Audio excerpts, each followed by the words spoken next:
And what you have to understand, that this cannot be scapegoated on Hamas, because before Hamas's existence, this was still going on. This was going on before Israel's existence. But do you believe in a two-state solution? No, I believe in... Look, even Hamas was proposing a two-state solution. But do you believe in it? Look, there's advantages and disadvantages. This is a different... I don't know. I mean, it's a difficult one. Could you imagine two states next to each other living in peace? Palestine, Israel. Look, it's a possibility. I mean, as I say, even Hamas was saying that that's a possibility. I mean, this was 4 years ago. But what I want to bring to your attention is that nothing can happen if the international body or the UN becomes a toothless agency. In 2018 to 19, when actually 221 people were killed on a peaceful protest in Gaza. It was called the Great March of Gaza. 220 people died. Hamas didn't shoot a bullet. No rocket was launched, yeah? So 220 people died, and this is even mentioned by the UN and these kind of agencies. They tried to bring it up, the Palestinian Authority, they tried to bring this up to what we call the ICJ, which is part of the UN, okay?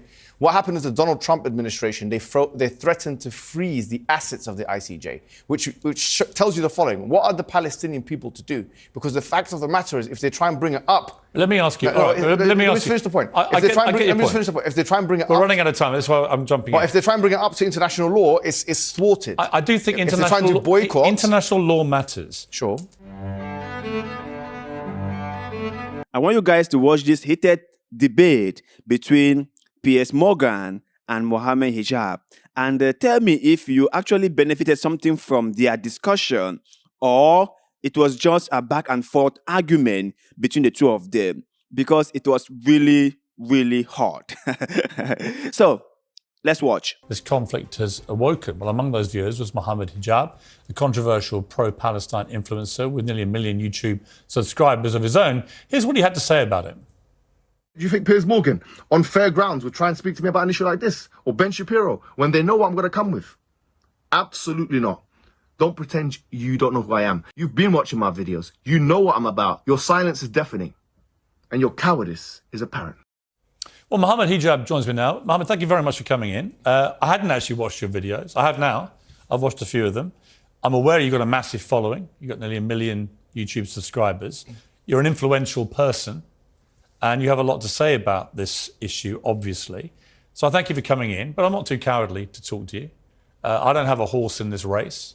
I think I've tried to straddle a divide of being fair-minded with all sides. I've had all voices on the show. I commend you for that, actually, to be honest, for bringing me on. But do realise I did caveat that with on fair ground. So let's hope that this interview is conducted. I intend to be completely fair. Yeah, sure. I promise you, because all I want to get to here is a real sense of what is going to happen.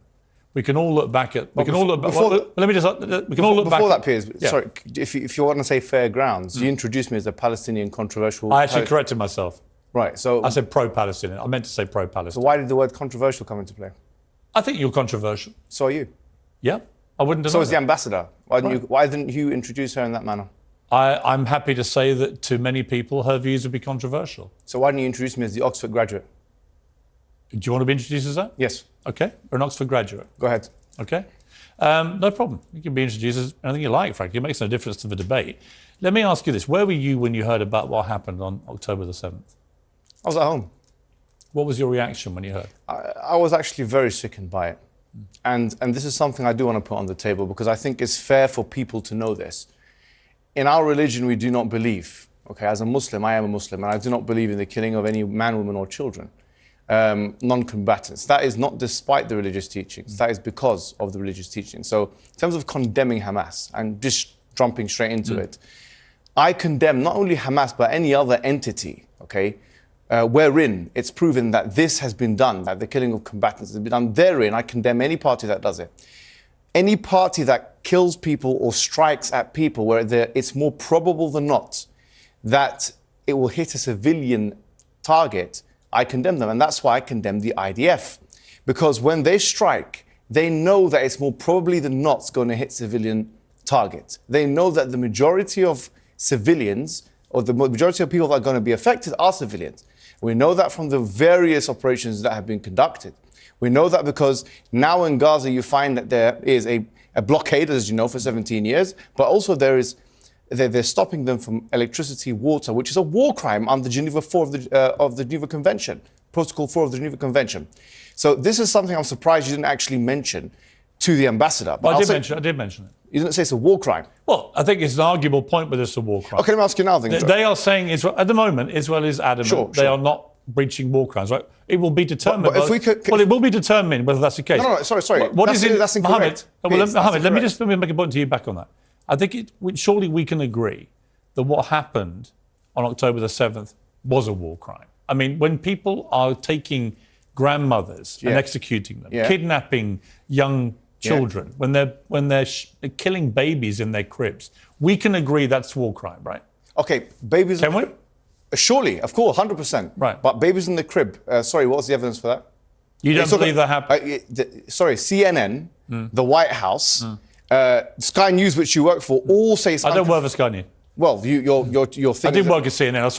I saw one reporter who retracted it because she wasn't sure about the source. It's unconfirmed by the White House. But then the Daily Telegraph and the Jerusalem Post and other sources then did publish pictures, which indisputably show babies have been killed. No, it showed one baby who's been charred, and that picture has been put up on Twitter and has been refuted by many people saying that it's actually AI. That's completely untrue. That is true. What's your source? What's your source? There's been a thorough investigation into the claim that was put up there by some rogue person on Twitter that it was AI. It has been completely disproven. Okay, let me ask you a question. That picture, which was published on the Telegraph, is a genuine, legitimate picture. What is your source? Are you seriously arguing that babies weren't killed? No, I didn't say that. Well, what are you saying? I'm saying, give me a source. Yeah. You know full well you've been fired from the Daily Mirror for fake images. So you know full well about the I didn't accept they were faked.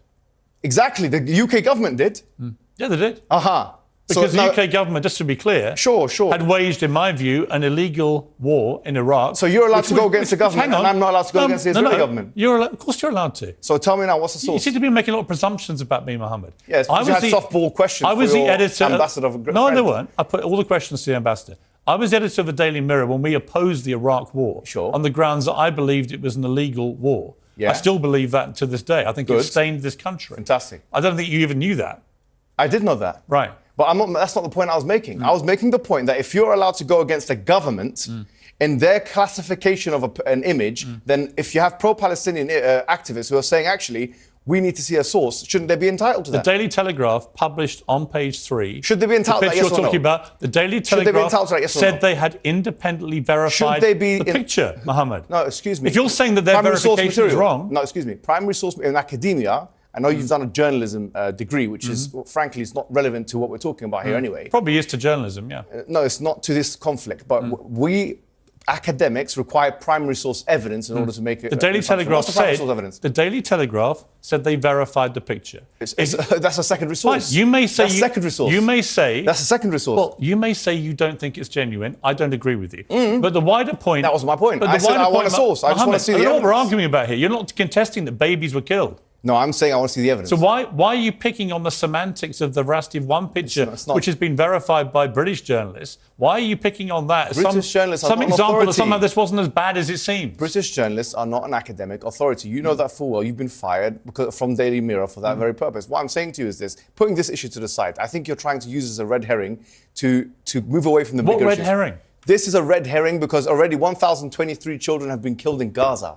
That's why. And you didn't ask the ambassador that question. I literally asked the ambassador. No, I said 3,000 people have already been killed in a week in Gaza. Well, you didn't ask her whether she even listen to my interview with the ambassador. I did listen, but excuse me. Well, don't put words in my mouth or say I didn't ask a question. Let me ask you a question. Do you condemn the killing of those children by the IDF? I tell you what I condemn. Yes or no? I'm going to answer your question honestly and truthfully. Sure. And because I've tweeted about this, right? Oh, okay. I think that what happened on October the 7th was one of the worst atrocities I have ever had to read about or watch on video. It happens every day in Palestine. No. So why do you care about that? It actually doesn't. It doesn't. It does actually. Yes. No. The Israeli forces. I've got the stats for that. Israeli forces do not go. Cast-led. Wait a minute, Mohammed. Edge. Go and check it out. Mohammed. Israeli forces. Cast-led, protective edge. Israeli forces don't go into Gaza on one day and grab grandmothers and kill babies in their beds. Okay. And hold on. Rape and abuse women. So, rape, is there any evidence for that? It's been multiple reports in multiple mainstream media publications. Well, you're going to sit here and deny everything, right? No, I'm not denying anything. You are. No, I accept that some civilians have been killed. I do accept this. And I already said... You don't believe any of the reports that women were raped? No, I didn't say that. I said that it's still to Well, be do you verified. think they were raped? No, I don't know. It's like the Russell Brand thing. You said we don't know. We need to see the evidence. So why do you apply two different standards? I'm saying it's been reported. When it's Israel, we know they're raped. When it's Russell Brand, you don't know because it's your friend. No, it's been reported by legitimate news sources. When it's Israel, you know they're raped. But when it's Russell Brand, you don't know. Them. When it's Russell Brand, you don't know if they're There's raped. no comparison between Russell Brand and what's happened. It's the same thing. It's a rape allegation. Why are you stuttering? I'm not stuttering. You are stuttering. You don't have anything You're to say. contesting every single thing that I'm saying. Yeah, that's and I'm the saying point to of you, an argument. at the end, 1,300 people were brutally 2,000 murdered, people have been killed on the other side. abused. 2,000 people have been killed on the other side. I said that to the ambassador. Okay, but do you condemn that, yes or no? I don't think so. You refuse to condemn? No. You do refuse to condemn? Why are you putting words in my mouth? Because you're not condemning it, are you? What do you want me to condemn? Israel's right. Excellent. What do I want you to condemn? Yes. I want you to condemn the fact that the IDF, knowing that it's more probable than not, pressing buttons from the sky, killing innocent civilians, 1,000 of them children, that is a war crime and that is not acceptable morally. Just like you condemn the other one. Is it condemnable or not? I believe, given the scale of what Hamas did on October the 7th, Israel is entitled to kill children. No, that's not what I said. Go ahead. They're entitled to defend themselves with force. Okay, excellent. Then the question becomes, Mohammed, it's an interesting debate. Sure. If, as it seems to me, you believe too, Hamas are not a force for good, do you believe that? Well, I think that anybody who kills children and those elements of Hamas who are killing children... Right, so we can agree. So we agree. So my point is, your point. If Israel's purpose is to rid the world of Hamas after the atrocity of October the 7th, how do they do that, given that Hamas embeds itself in civilian areas in the way that it does? Everyone knows that in Gaza. Okay. How do they do that in the surgically clean way that you seem to think they should be doing? Okay, can I say... How do you not... You know, this whole thing is funny because if you've been someone who've been watching Piers Morgan Uncensored, the show, right, you realize that he is always the one asking the questions and he is always the one pushing the ideas, right? And if you said something that doesn't correspond with his own thoughts or opinion, he immediately jumps in and cuts you off, right? And to see him being at the receiving end on this one, I'm so like, what is going on? It looks like Mohammed Hijab is also one guy who will not let anything pass by. And he's also just talking over Piers Morgan. And I feel like an interview like this or a debate like this really doesn't benefit anyone because they argue among themselves or with themselves, and we the viewers are like, okay, what are we getting from it? What is the information they both are trying to put out? Because to be honest with you, right, I believe, it's my own personal opinion and I stand corrected on that. I believe that when people like us watch debates, we watch it because we want to get reasonable facts. We want to get the opinion of the other people. And most importantly, we expect people to put forth their thoughts in a more constructive way that we, the viewers, can make sense out of it.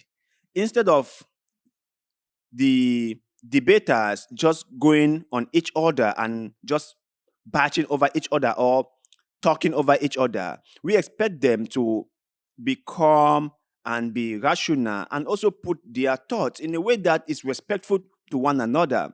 You know, a debate like this, I understand the tension and understand where both debaters stand because I watch their shows, but I just feel like we, the viewers, are not getting anything from it. That's just my own opinion. But then again, I stand corrected. So if you think there was something beneficial or one person was saying something that the other wasn't saying, or you thought that something needed to be said and one of them said it, so let me know in the comment section below. But for me, I just thought that the whole thing is just so hot and they are just talking over each other and they are not like really putting their points in a more constructive way and no one is willing to give the other person the time to talk. That's just my opinion. But let's continue. Kill civilians. Beautiful. I don't like any civilian death. Do you mind if I answer the question? I don't endorse any civilian death. Well, no. You don't condemn it, though. Hang on. Yeah. No, and here's why. Because I support Israel's right to defend itself. Beautiful. Now, can I say something? No, one more point. So then you can reply. Sure. But the question then becomes, what is proportionate? Okay. What is a proportionate response? Okay. I don't have the answer. Excellent. Because I don't know what a proportionate response to 1,300 murders is. When 260 young people at a music festival, most of them peace-loving people enjoying themselves at a festival, when they get slaughtered by people paragliding in with machine guns, I don't know what the proportionate response is. Piers, let me respond to you. So can you tell me? You've spoken for about 2 minutes. You didn't do that with the ambassador. By the way, I'm just showing you're saying fair, but you're not being fair. I've said okay, what I want to say. So let me paint a picture. I will be fair. Sure. I'm genuinely interested in what you have to say. All right, excellent. You're from Irish descent. You know that there was an IRA in Belfast and so on. Okay, so let me ask you a question now. If there was IRA in Belfast and they were occupying council properties and so on, and then we have a plane of RAF going to destroy that council property, destroy all of Belfast, flatten it, as one representative said, Gottlieb. The IDF said that. One of the IDF members said that we will flatten it completely. That's what we want to do. We don't care about accuracy, he said. We care about damage. That's what he said. You didn't question her about that. But anyway, if the RAF were to then go into Belfast and flatten, as the IDF and these guys want to do, if they want to flatten Belfast with all the white people, I'm going to use the term white, all the white people, council estates living in there, with the excuse that we're doing it because it's proportionate defense to the terrorists. What would you say about that? Here's what I would say to you. Is that acceptable or unacceptable? Here's what I would say to you. Yeah. The IRA committed a series of atrocities over numerous decades. They targeted, in their eyes, military and political targets. They usually gave some form of warning, not always. Okay. They were terrorists. No, they were terrorists. Sure. They never, ever went out one day and committed the barbaric slaughter of 1,300... Irrelevant. No. If they did. Sorry, it's not irrelevant. If they did. No, Mohammed. They did. Here's why it's not irrelevant. Okay. They never did. But if they did, would you accept the RAF to flatten Belfast? There were outrages committed by the loyalist parliamentarians too. My question is, here's my point. If they did, would you think it's acceptable? They never came close to committing an outrage on that scale. If they did, is it acceptable to flatten Belfast? They never went in and kidnapped grandmothers or killed babies in cribs. If they did, is it acceptable or not? They believed they were fighting for better or worse, and I believe for worse, and that's why I'm glad peace was found. They believed they were fighting political and military targets. I'm trying to bring it closer to home to you. You're trying to compare apples and oranges. No, I'm not. Yes, you are. It's you that's doing that. The only comparison that I would say that we saw from October the 7th and what Hamas did is with ISIS. Excuse me. It's the only comparison. Do you mind if I... Let me ask you a question. A Palestinian... And ISIS were taken out, by the way, with planes... Me. No, here's my... You didn't do this with the ambassador. I'm going to finish. You did this with Ben Shapiro, which you gave the show to him. No, hang on. I'm giving you plenty of time. No, you're not. I'm giving you plenty. You asked about the analogy of a plane flying over and targeting... But you didn't answer my question. But that did happen, Mohammed, with ISIS. Would you accept Belfast to be flattened or not? Yes or no? Wait a minute. It never happened, so the like for like isn't relevant. It's a hypothesis. It's hypothetical. It's not. I don't do hypotheticals. You don't do hypotheticals? No, let's deal with reality. Okay, let's deal with reality. Now, let me finish. Then you can answer. So you don't answer the question? No. Here's the reality. The British public can see this. Here's the reality, right? British public can see this. Yeah, they can see it. Yeah, go on. They listen to the debate. Keep going. Right? For what it's worth, I think it's a good debate to have. Right? These are questions many people on the pro-Palestinian side are having. I get it.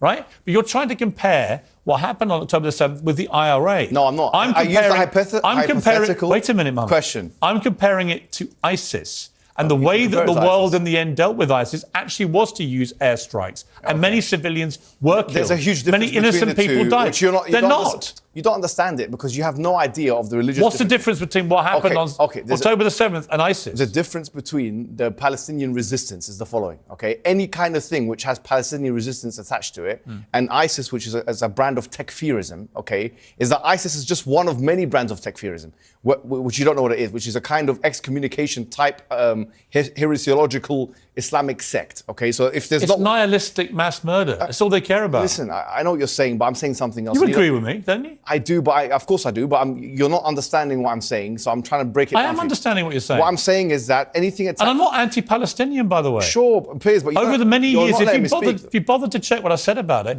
I have always tried to shine a light on the plight of the Palestinians. Allow me to speak, please, because you're just talking over me. The difference between the two are the following, right? Even if we assume that the killing of combatants in most definitions of terrorism is something which brings someone to be a terrorist, okay? I would say that if that is the case, then the state of Israel breaks that threshold and meets that condition. Because Why is Israel not a state terrorist? If their highest officials are admitting that we want to damage and we want damage and not accuracy. Answer me this question. Why is the state of Israel, who are illegally occupying Gaza and the West Bank according to international law, and even the ICJ said that, okay, which is, as you know, an organ of the UN, all right? So this is international law. They're occupying, they're seizing, they're bombarding, they're indiscriminately killing, and they're blocking the supply lines. They're using white phosphorus. They're doing what you call mowing the grass, which is every couple of years, every few years, they're killing the Palestinian people. Let me I want to understand what differentiates an Israeli in the sky pressing a button, killing the civilians, from somebody in any terrorist organization shooting the people. Because what differentiates it? Israel will say it has a right to defend itself. So will the terrorists? Right? That's what Osama bin Laden said. And they will. That's exactly Osama bin Laden's argument. No, it's not though. Yes, Hamas, it is. I read his fatwas. I read his fatwas. Hamas aren't defending themselves. Bin Laden wasn't defending themselves. Define defense. Bin Laden was trying to kill as many of the enemy as possible. Let me ask you a question. How could it be that an occupier is defending itself in the first place? The notion that Israel is defending itself is as absurd as the notion that the rapist is defending itself from the victim. Because Israel is the occupier. You haven't asked me. Hold on. Excuse me, let me finish. Just let me finish. An occupier by international law definition means that they are already in an offensive posture. If they're in an offensive posture, if someone brings you to Piers Morgan, grabs you by the thing, throws you into your bathroom, you're in your bathroom, you're screaming and they're eating food, having a good time. One day you come out of your bathroom, you try and fight one of them, who's defending who from who? Mohammed, how can you self-defend when you're occupying? Answer me this question. Let me speak now. No, but answer the question. Let me speak. Answer the question first. Fine, I'm going to speak. Yeah. Let me answer. Yeah.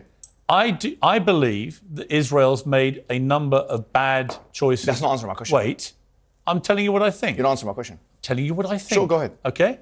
I don't think Israel's been perfect at all, right? You said they had the moral high ground. I think a lot of the decisions Israel's taken are wrong. I think Benjamin Netanyahu, by the way, his attempts to usurp the power of the Supreme Court this year in Israel has been a complete disaster. Do you condemn them from killing civilians or not? I do not. I will defend them this week. Yes or no? Wait. Yes or no? I will defend them this week in defending themselves against one of the worst terror attacks ever. So you can kill civilians for that? You can target Hamas. Can you target? No, hold on. And if Hamas, the controlling, governing, ruling body in Gaza, hide amongst the public, this is a false lie. Members of the public will die. You're talking about fallacies. This is called the Moat and Bailey fallacy, which is that you're trying to defend one controversial idea by using another. It's Moat and Bailey fallacy. You can check it up on your own time. The point is this.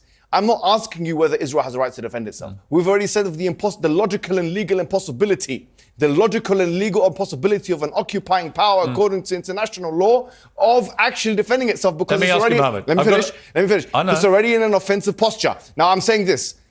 If it is the case, you're just saying it's defending itself against Hamas. Is the only way to defend itself against Hamas by dropping bombs in the most densely populated area, one of the most densely populated areas in the world? Is that the only way? It's a false dichotomy. You're creating a false dichotomy. They can do surgery. They can do insurrection. They can go in and they can target We're going to take Hamas. A short break. I'm going to keep you here. I want to finish this. I want to give you the time. I think it's an important debate, an important conversation. Sure. But you have to answer my questions. I will. We'll come back. Yeah, but actually you have to answer mine. It's my show, actually. I can answer you. For the record, you can ask me as many questions as you want, but I'll tell you what I think. I've answered all your questions. We're going to take a short break. We're going to come back and we're going to finish with a few more minutes, okay? Welcome back to Piers Morgan Says. Well, Mohammed Hijab is still with me. Mohammed, we've had a lively debate. I knew it would be a lively debate. This is a very important issue. It's a passionate issue. People on both sides. If I tweet about anything, doesn't matter what I say.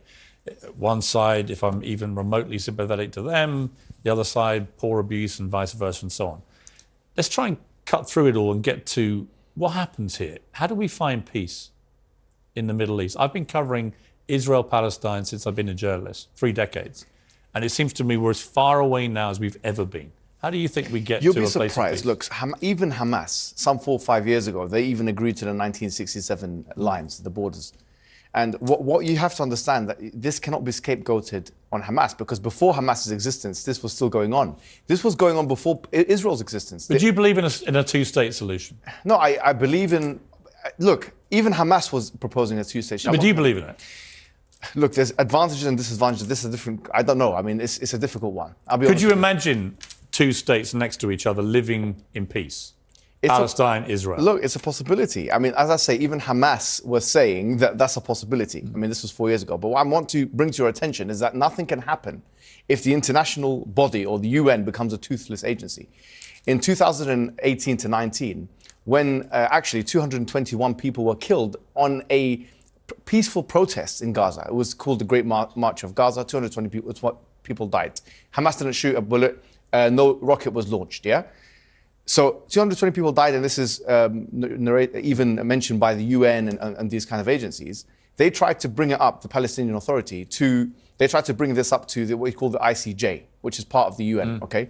What happened is the Donald Trump administration, they threatened to freeze the assets of the ICJ, which tells you the following. What are the Palestinian people to do? Because the fact of the matter is, if they try and bring it up... Let me ask you. Let me finish the point. Let me finish the point. If they try and bring it up... We're running out of time. That's why I'm jumping in. But if they try and bring it up to international law, it's thwarted. I do think international law matters. Sure. I just don't believe that any peace can be achieved with Hamas in charge. Do you? Before Hamas... Now, after what happened last weekend. Forget about last weekend. Last weekend is... Can't forget about last weekend. No, it's not. Before last weekend, before Hamas in 1987, this was still going on. But not on this scale. Worse. No, it wasn't as bad as this. What are you talking about? What happened on October 7th sorry, that shows ignorance was of the history. single worst assault on a populace since 9/11. It was. Yom Kippur War was 2,600 people died, by the way. 1973. That's false. In one day? In one day, I don't know, about 600 people died in one day. Mohammed, I've got to leave it there. We've run out of time. I gave you more time than I planned to. Sure. I hope you appreciate that. I just have to say this, right? I don't understand why it's difficult for most of them to say if they believe in a two-state solution or not. Because most of the time, if you ask the Israelis fundamentalists, they would not answer the question directly. If you also ask the Muslim fundamentalists, they also won't answer. Like now, Piers asked Mohammed Hijab like 2 times, do you believe in a two-state solution? And he just dodged the question and he didn't really give his response. You know, I really don't understand what the both parties in this issue hope to get out of it, because at the end of the day, one party cannot eliminate the other party, no matter how hard they try. There will always be Palestinians as well as Israelis. And in the Middle East, they both will learn to cohabit the land together. Now, in my own opinion, I think a two-state solution would be the best. Let the Palestinians handle their issues and let the Israelis handle their issues and let them go back to the initial agreement on the border. Israel has been encroaching on Palestinian land, that is for sure. Israel has been building illegal settlement on Palestinian land. And Israel, because they are the dominant party in this fight, they have been using that to their advantage, and they have been building illegal settlement just in a way to try to get more land from the Palestinians. So I hope that everyone will be reasonable enough to try to understand that no matter how hard they fight each other, they will live together.